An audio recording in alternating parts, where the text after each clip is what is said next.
May isang bagay na hindi mo dapat ginagawa tuwing Biyernes Santo, lalo na pag eksaktong 3:00 ng hapon. Kasi kapag ginawa mo to, hindi ka lang basta may makikita, may uuwi kasama mo, at hindi mo agad mapapansin kung kailan siya sumunod. Ako si Marco, at ito ang kwento ng araw na hindi ko na kayang kalimutan. Isang taon na ang nakalipas. Binali ko ang bilin ng lola ko. Huwag kang lalabas pag 3:00, hindi lahat ng gumagala, buhay. Hindi ako naniwala hanggang sa may nawala sa amin. Biyernes Santo, tahimik ang buong baryo. Walang mga sasakyan, walang bata sa kalsada. Kahit aso hindi tumatahol. Pero ako, nasa labas ng bahay, nag-iyosi. Iniisip ko, pare-pareho lang naman ang araw. Hanggang sa nag-chat si Jun. Pre, gala tayo, ang boring eh. Alam kong bawal, alam kong may dahilan kung bakit tahimik ang lahat. Pero may kakaibang pakiramdam, parang may nagtutulak sa akin na lumabas. At yun na ang pangalawang pagkakamali ko. Nagkita kami sa lumang simbahan sa dulo ng baryo. Eksaktong 3:00. Pagdating ko, nandoon na si Jun. Tahimik. Ang weird no, sabi niya. Parang walang tao sa mundo.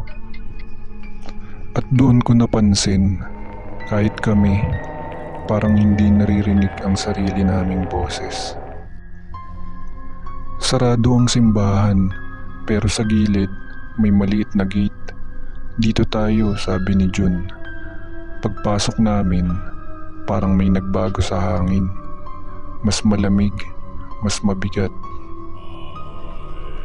Tapos may narinig kami, pag-awit, pero wala kaming nakikitang tao.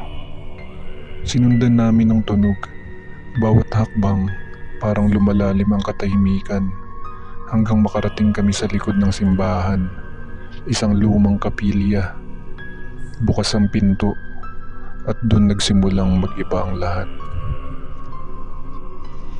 Pagpasok namin, biglang tumigil ang hangin at naramdaman ko hindi na kami nag-iisa. Sa gitna ng kapilya may 5 tao, nakaputi, nakaluhod, umaawit, pero may mali. Hindi gumagalaw ang katawan nila, hindi bumubuka ang bibig nila, pero malinaw ang kanta. Pre, bulong ko, umalis na tayo, pero si Jun hindi gumagalaw.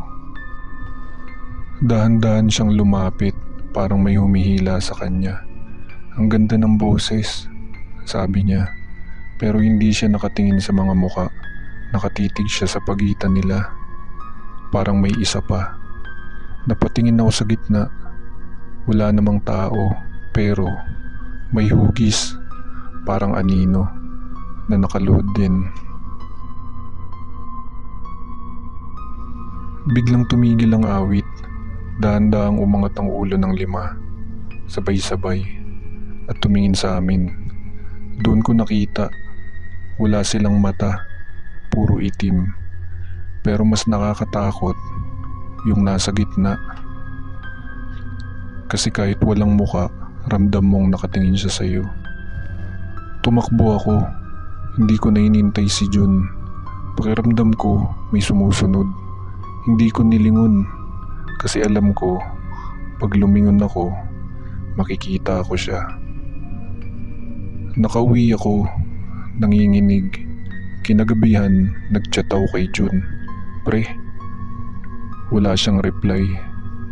Kinabukasan, natagpuan siya sa kapilya, nakaluhod, nakaputi, at wala ng mata. Pero ang pinakakaiba, 6 na sila. Simula noon, hindi na ako lumalabas tuwing 3:00 ng Biyernes Santo.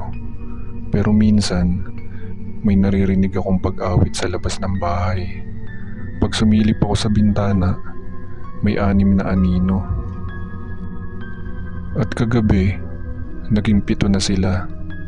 Siguro, may isa na namang lumabas.